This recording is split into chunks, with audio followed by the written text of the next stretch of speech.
Ok, estamos a gravar e, portanto, sejam bem-vindos a mais uma sessão de esclarecimento de dúvidas de usabilidade em sistemas de informação. Meu nome é Joaquim Jorge, como já devem estar lembrados, e tenho connosco também a Soraya Paula e Inês Silva.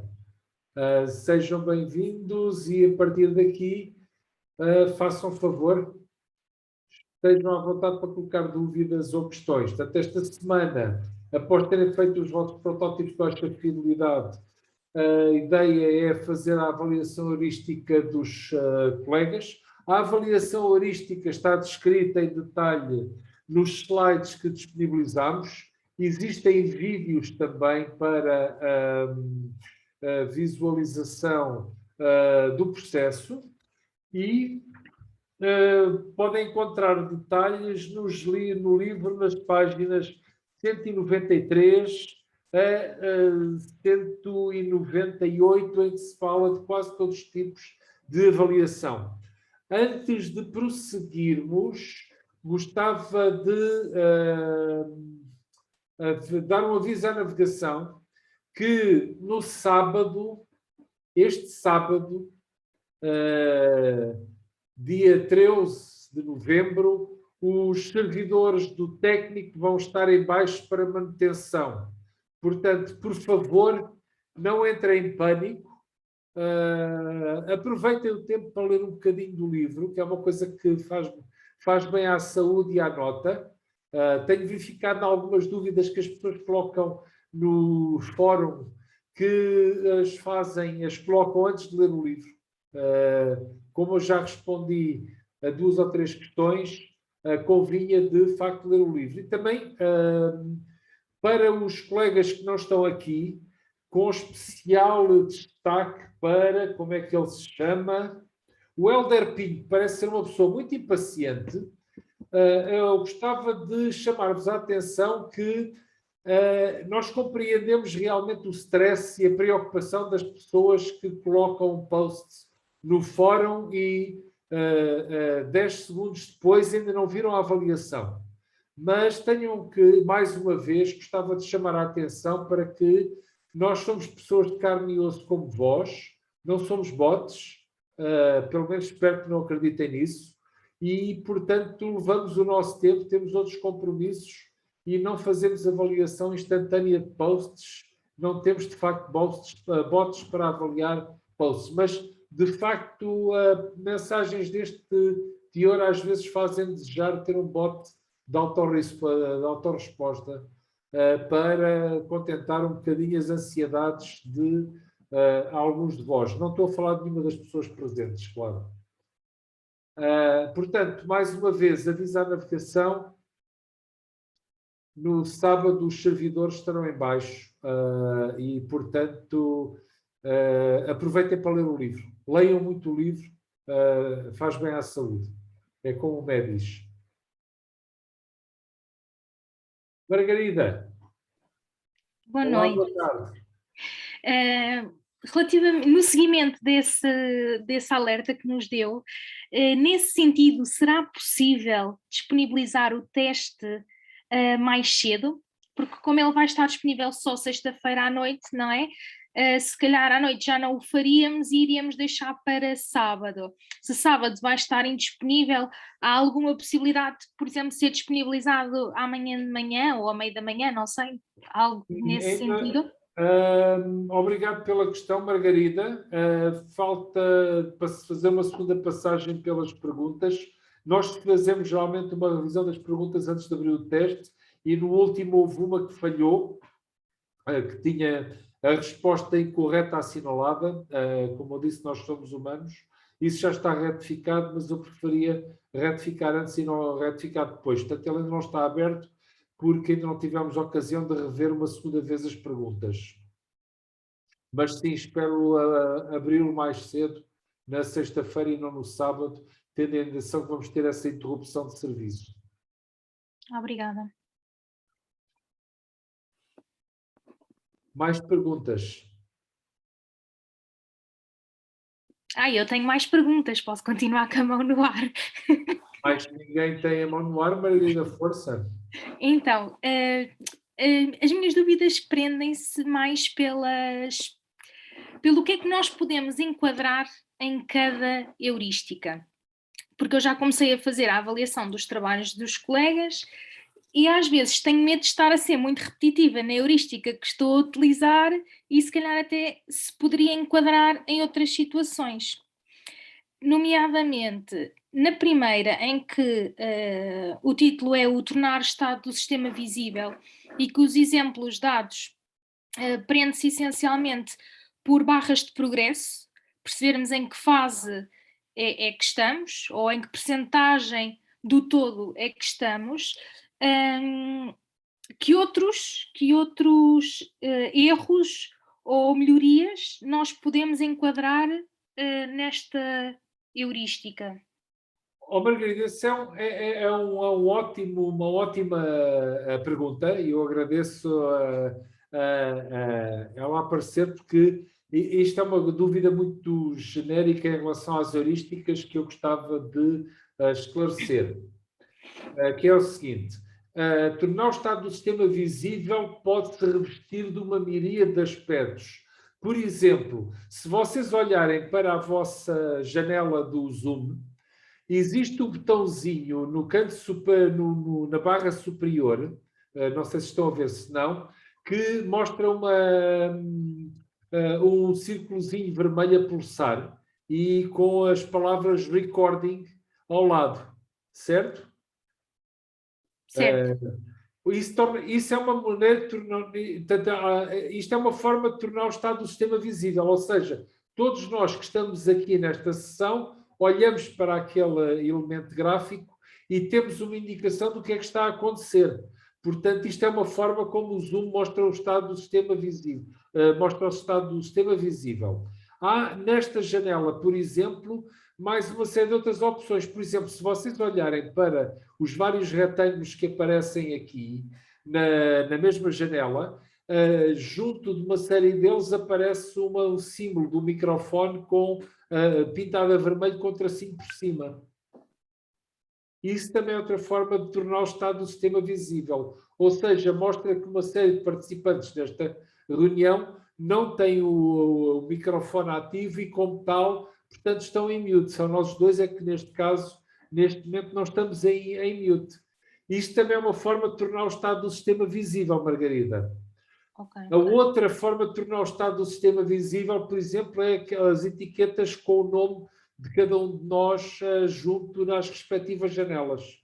Vão-me perguntar porquê é que isto o estado do sistema visível? Porque assim eu posso associar a cada janela quem é que é o participante da conferência. Portanto, há uma série de elementos visuais e outros subtis que mostram o estado do sistema de muitas outras formas. O que é o estado do sistema?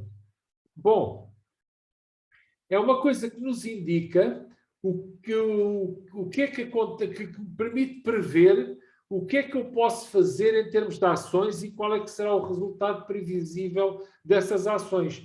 Por exemplo, na minha janela agora do Zoom, eu tenho no canto inferior esquerdo um símbolo do microfone com uma barra verde que acompanha o nível do volume da minha voz. Portanto, eu sei, neste caso, que o microfone está a captar aquilo que eu digo e tenho uma certa expectativa que vocês do lado de lá estejam a ouvir aquilo que eu estou a dizer. Também tenho uma indicação que a minha câmara está a transmitir, porque vejo o ícone de uma câmara com as instruções, com as palavras stop vídeo por baixo, não tem uma barrinha por cima. Isso também mostra como o estado do sistema está visível. Eu também vejo a minha imagem, claro, numa janela. Isso também é outra forma de eu perceber que eu estou a emitir que mais. Portanto, há miríades de maneiras de eu tornar o estado do sistema visível muito para além de barras de progresso, Margarida.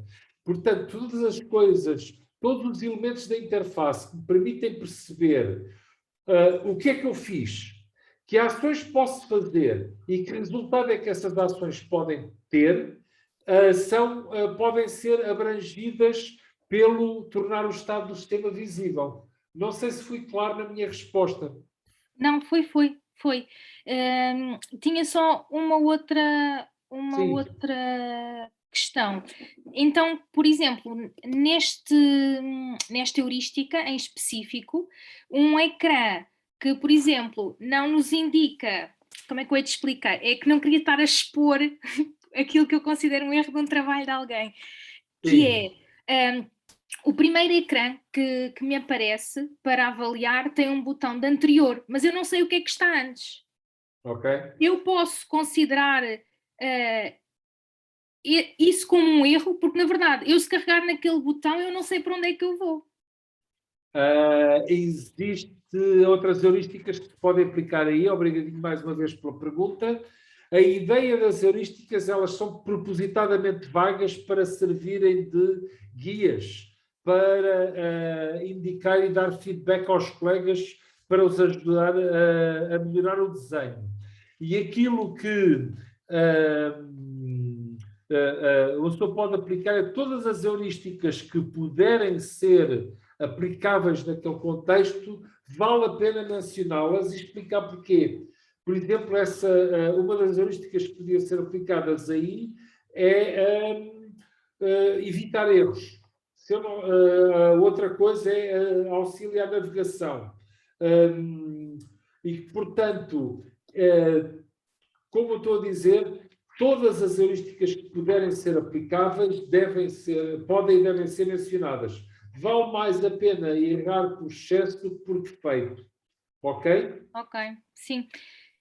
Só uma última questão que prende-se com. Só mais uma coisa. Já agora que estamos aqui todos no capítulo no sábado, podem aproveitar e ler o capítulo 7, que é também muito aplicável neste caso, que explica, particularmente na página 137, eu estou com o livro aqui na mão, na página 137 até Heurísticas de à Nielsen. página 144, descreve as várias heurísticas.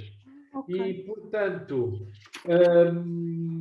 nesse caso aí, tornar o estado do sistema visível podia ser, evitar erros é importante, coerência e adesão a normas podia ser também consistente, H2.5 evitar erros, e até H2.9 ou, mais propriamente, talvez H2.8, uma vez que esse botão de retroceder ao anterior não faz sentido nesse contexto. Portanto, faria sentido aplicar essas heurísticas e explicar porque é que elas se aplicam. E a ideia de não só enunciar as heurísticas é também ajudar a explicar porque é que uma situação se nos aparece errónea ou como é que há ali uma melhoria de oportunidade no design da interface. Atenção que as heurísticas também servem para a pessoa assinalar coisas que deviam ou podiam estar no ecrã e não estão lá. Ok.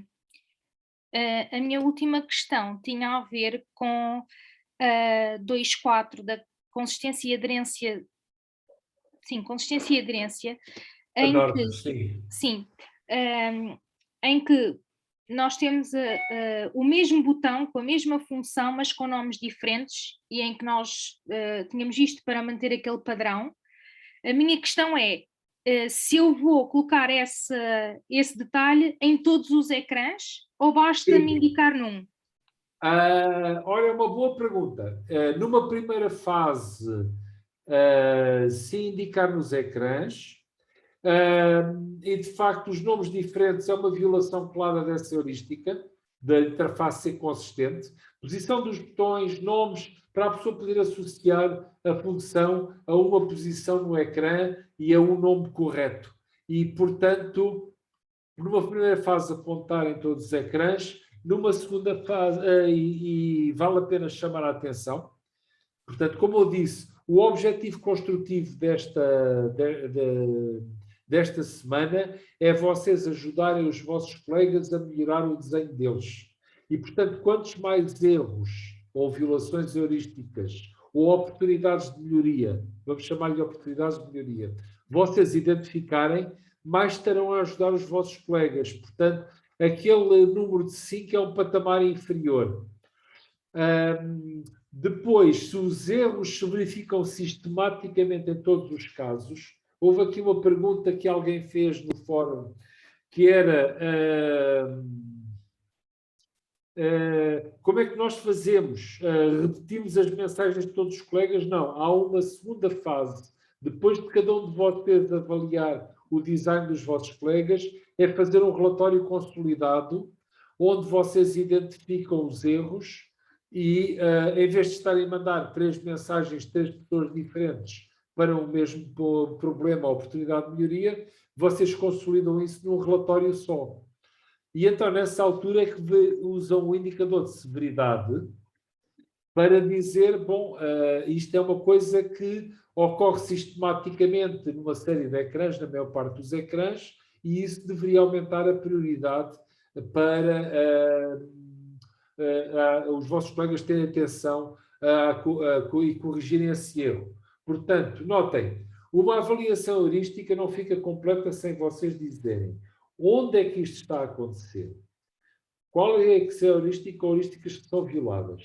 Escrever o problema pelas vossas palavras e, muito mais importante, dar uma indicação de solução. Não basta apenas dizer H24. Não. Uma avaliação completa deve dizer sim, isto não é coerente e sim, a nossa melhoria, aquilo que nós sugerimos para corrigir isto é tomar esta ação. Ok? Portanto, Margarida, numa primeira fase, identificar todos os sítios onde o problema ocorre, numa segunda fase, reunir e consolidar o vosso relatório, o vosso e dos vossos colegas num só relatório. Ok? Sim, obrigada. Nada. Mais perguntas?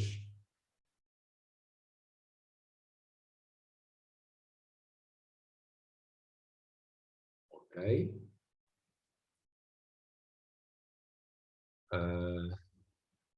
Está toda a gente satisfeita? Rodolfo.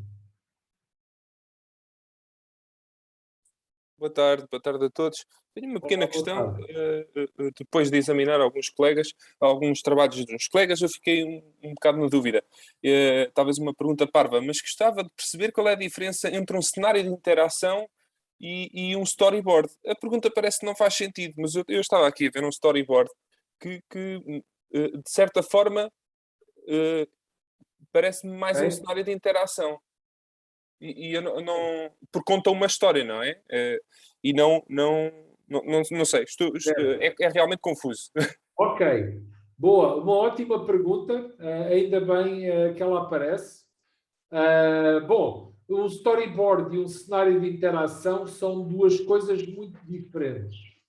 Portanto, o storyboard é eminentemente visual, ou seja, aparecem representações ou desenhos de ecrãs mais ou menos em miniatura, mais ou menos simplificados, e o storyboard mostra como é que a interface evolui ao longo de várias tarefas. O storyboard pode ilustrar apenas uma tarefa ou várias tarefas e mostra todos os caminhos que o diálogo pode seguir. Portanto, o que é que acontece se eu, neste estado, clicar neste botão? Posso voltar ao ecrã inicial ou posso, neste outro botão que diz passo seguinte, evoluir para o ecrã seguinte da tarefa. Portanto, o storyboard é uma representação visual. Podemos entender que, de facto, o storyboard conta uma história à sua maneira. Mas um cenário é uma história. Um cenário é uma história contada em texto. E agora, existem vários tipos de cenários. Existem cenários de atividade e cenários de interação. Um cenário de atividade é uma coisa que a pessoa geralmente costuma desenvolver quando fez as primeiras... quando está a fazer análise de utilizadores e tarefas e procura descrever pelas suas próprias palavras como é que as pessoas executam certas tarefas. É fulanizado, por exemplo, a pessoa, em vez de dizer o utilizador, preferencialmente diz o João ou a Manuela, ou outra instância, quer ir para o Porto de comboio. Para tal, vai comprar um bilhete em primeira classe na bilheteira e escolhe um lugar sentado a uma mesa de trabalho com uma ficha do lado direito no sentido da marcha. Após pagar com multibanco, levanta o seu bilhete no telemóvel e vai-se embora todo satisfeito da vida. Portanto, os cenários são histórias que acabam bem, de uma forma geral, não é de uma forma geral, é sempre. Um cenário é uma história que acaba bem porque descreve uma tarefa efetuada com sucesso. Um cenário de atividade não dá detalhes. Vi muitos de vocês dizerem: vou fazer o pagamento com o NFC. Bom, isto já dá alguns detalhes. Se eu puder dizer, eu toco no botão que tem marcado prosseguir no ecrã tátil. Isto já indica que estamos perante um cenário de interação. Um cenário de interação que dá detalhes sobre a forma como as operações são executadas com a interface. Quando eu digo carrego no botão, estou a assumir que existe um botão alguns para o carregar. Quando eu digo que toco no ecrã na posição de que diz prosseguir, estou a assumir que existe um ecrã tátil. Estou a fazer sentido, Rodolfo? Sim, muito obrigado. Portanto, um cenário de interação é uma forma de vocês prototiparem aquilo que querem fazer. Portanto, em vez de dizerem, num cenário de interação, em vez de vocês dizerem pede um bitoque com batatas fritas, vocês podem dizer no Uber Eats, vai ao sítio onde está a opção bitoque e toca no ecrã para selecionar um e depois a seguir carrega 3 vezes no sinal mais para indicar que quer 3 bitoques. E depois carrega no botão ou toca no ecrã no sítio onde diz concluir. E depois introduz, utiliza ou dá o número do cartão de crédito. Portanto, um cenário de interação fornece os detalhes todos sobre a forma como as operações são executadas. Por exemplo, no cenário de interação eu vou ter coisas como insere o cartão na ranhura que diz multibanco e digita o código PIN no teclado que está ao lado do cartão. Tudo isto já identifica elementos da interface que podem ser operados. Portanto, o cenário de atividade, que é aquilo que eu esperava obter de vocês há 2 semanas atrás, é basicamente uma coisa que diz: eu tenho maneira de comprar um bilhete no Alfa para Lisboa para Porto, mas não diz se pago com NFC, se pago com MBWay, utilizando a leitura do QR Code, que isso já são elementos da interface. Se eu digo que tenho NFC, ou que estou a pagar com NFC, assumo que eu tenho um dispositivo que suporta NFC. Pode ser este telemóvel, pode ser um smartwatch, pode ser um anel, também já usar. Ok? E, portanto, o cenário de interação explica com detalhe como é que as tarefas são executadas. São um ecrã tátil, aparecem expressões como toca no ecrã no sítio que diz pagar. Ok. Claro? Sim, muito claro, obrigado. Cenário de atividades explica que tarefas são feitas, pode indicar a ordem para que algumas operações são executadas, mas não diz em detalhe como é que vocês vão fazer isto. No cenário de interação, vocês já tomaram decisões, essencialmente. Já decidiram que o vosso smartwatch tem NFC, ou não? Já decidiram que o vosso telemóvel tem um ecrã tátil e quantos botões é que vai ter? Se tem 2, se tem 3 botões. Ou já decidiram que vão fazer aquilo a correr no iPad com todas as virtudes e limitações. E a partir dessas decisões vocês já podem começar a dizer como é que as atividades, as tarefas são executadas em detalhe. A outra coisa que nós demos descontos de pontos na entrega da semana passada, já agora, foi por grupos que deram pouca informação, o que é uma pena.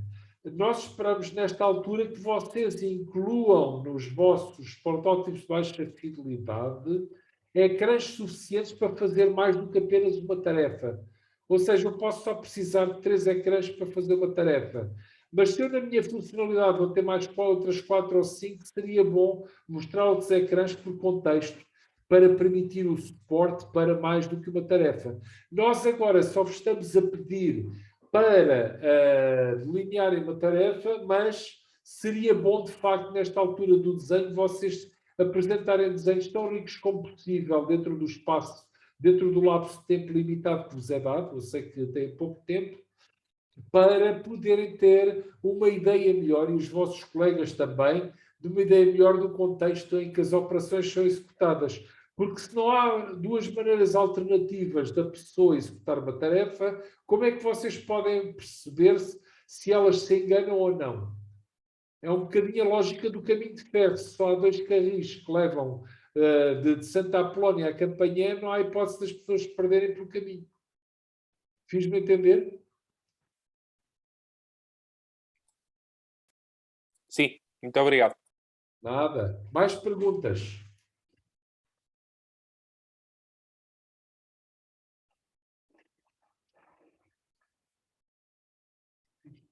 Força, Margarida. Já que ninguém faz, eu vou continuar a chatear. Não acha isso aqui, Margarida? Não, tem a ver com o que o professor há pouco estava a falar. Porque nós vamos, nesta tarefa, nesta atividade, nós vamos desempenhar o papel dos peritos. No meu caso, no meu grupo, nós somos 3 peritos, cada perito vai fazer a sua avaliação e depois fazemos o relatório, fazendo as tais médias das severidades para ver qual é que é o valor final que damos, daquilo que eu entendi do que li, certo? Não é média, Margarida. Se vocês todos deram severidade 1 e depois acham que é 3, o que sai é o consenso. Okay. Portanto, vocês na fase de consolidação podem decidir, espera lá, não me dar de conta que isto era tão sério porque aparecem muito, em 2 ou 3 sítios que eu não tinha reparado, e esse é o objetivo de haver mais do que uma pessoa a fazer a avaliação. Portanto, o que vocês vão colocar lá é o consenso. Se não houver consenso, que às vezes acontece, põe 0, que é o tal valor de ninguém se conseguir entender. Ok? Relativamente à parte das avaliações individuais que cada perito faz, era suposto nós seguirmos o exemplo da página 195, não é? Aquele exemplo em que no livro tem a imagem assinalado qual é que é, pelo menos era o que estava na atividade. Pronto, eu depreendi que era para nós fazermos algo deste género, em que colocamos o problema, a heurística, a descrição, a sugestão da correção e depois a severidade. Mas depois, quando nós fazemos o tal relatório final, em que nós analisamos em conjunto como é que é suposto esse relatório ser feito, repetimos como se fosse uma avaliação deste género, mas já com os dados que os 3 debateram, ou é algo mais em texto corrido? Algo mais em texto corrido, vocês podem organizar o vosso relatório final na parte de consolidação com uma tabela. Portanto, vamos lá ver. 2 aspectos. Portanto, o relatório identifica os erros individuais ou as oportunidades de melhoria de desenho, coisas que lá estão e que não estão bem, ou coisas que poderiam lá estar, ou coisas que deveriam lá estar, com indicação visual qual é que é o ecrã ou ecrãs onde isto acontece. E, portanto, é importante que, de facto, vocês digam, está aqui uma bolinha, falta o botão para cancelar a operação. No exemplo que nós damos na página 195. Aparece o sítio sugerido onde deveria estar o tal botão. Ok? E, portanto, neste caso, é uma coisa importante porque estraga a experiência de utilização, porque eu não posso cancelar e isso torna a operação perigosa. Portanto, severidade 4 é perfeitamente apropriado. Depois, o que vocês fazem no fim do relatório é consolidar as mensagens, priorizando os erros, dizendo, olha, há aqui tantos erros de nível 4, vocês deviam começar por estes, tantos erros de nível 3, etc. E podem agrupar também, ou sumarizar os erros por heurística. Mas a ideia é vocês não repetirem o relatório individual, a ideia é vocês apresentarem um relatório consolidado por grupo para cada um das 2 avaliações que vos pedimos para fazerem. Assim, cada um dos outros 2 grupos recebe um relatório separado com as avaliações consolidadas de vocês os 3. Ok. Espero ter sido claro aqui também. Sim, é que eu estava com essa dúvida na parte do relatório, se iríamos pegar outra vez na imagem e assinalá-la e dizer, pronto, não é, o consenso, qual é o nosso consenso final, ou seria algo mais em texto corrido, mas nesse caso então a parte do relatório podemos organizar por severidade e pomos todas, por exemplo, de 4, todas de 3, todas de 2 e assim sucessivamente e indicamos o que é que devia ser corrigido naquele ecrã específico, é isso? É. Ok, obrigada. Atenção, se o erro ocorre em múltiplos ecrãs, uma forma que vocês têm, se não for exaustivo, e não vai ser porque não existem tantos ecrãs nos projetos que nós vimos, vocês podem indicar, olha, neste ecrã tem o problema aqui, neste ecrã tem o problema aqui, neste ecrã tem o problema aqui, e identificar o erro. Mas não tem que estar a repetir a mensagem de erro para cada um dos ecrãs onde ele se verifica se o problema é o mesmo realmente. Pode é dizer que a severidade é maior quando um mesmo erro se repete em múltiplos sítios. Portanto, a severidade condensa duas coisas, se vocês quiserem, que é os problemas, a gravidade de cada uma das ocorrências e a pervasividade, que não deve ser uma palavra, a frequência de ocorrência. Portanto, coisas que ocorrem repetidamente podem tornar um erro que é relativamente simples numa coisa que é mais imperativo corrigir. Quanto mais não seja porque pode irritar os utilizadores.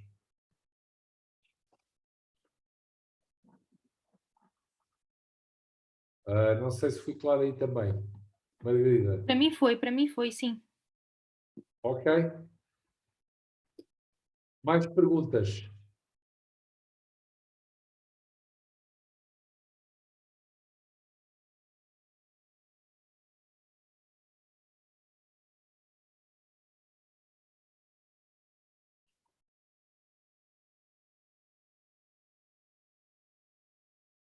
Bom, se não houver mais perguntas, eu iria dar o caso por encerrado. Vejam lá, aproveitem. Ou então, voltem à leitura do livro.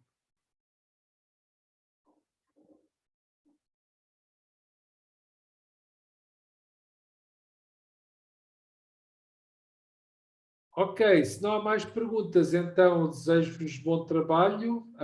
Não se esqueçam, então, recapitulando, os detalhes da avaliação heurística aparecem no capítulo 10, na secção 10.2, ou seja, as páginas 193 a 198, e os detalhes das heurísticas de desenho e da avaliação estão no capítulo 7, onde aparecem as heurísticas de Nielsen e não só, e outras descritas. Nós encorajamos a utilizar as heurísticas de Nielsen, embora no capítulo 7 apareçam outros sistemas de avaliação. Portanto, recomendo-vos a leitura das páginas 137, 138 a 144, para ver as vossas heurísticas. Não vale, como eu vos disse, nesta altura não se espera que vocês façam uma avaliação de protótipos muito bonita com base no desenho, porque isto não são protótipos de alta fidelidade. Detalhes sobre os storyboards e protótipos de papel vocês encontram no capítulo 8, nomeadamente na secção 8.3, e que explica também a racionalidade dos protótipos de papel. E com isto vos deixava, desejando-vos boa sorte. Não se esqueçam que têm que submeter, então, 2 relatórios, um para cada um dos grupos que vos foi dado para avaliar. E até para a semana, despeço-me com amizade, desejando-vos um bom trabalho. Obrigada, professores. Obrigado, professor. Obrigado, igualmente. Obrigada. Tchau. Obrigada. Obrigado, boa noite. Deus, até para a semana. Bom trabalho para a semana. Obrigada, boa semana. Obrigado, boa noite.